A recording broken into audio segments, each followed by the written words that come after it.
Now we're still going through the book from the founding of the city by Titus Livius or Livy.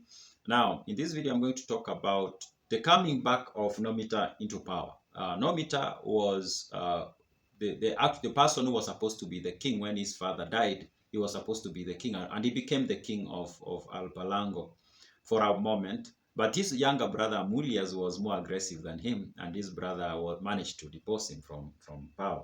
And after removing him from power, he killed his sons and but left a daughter, Rea Silva. Rea Silva gives birth to the twins, Remus and Romulus, and these boys go and the king orders they be killed. They are taken and then to the river, and then a shepherd takes them, brings them up as his own sons. Now they are adults.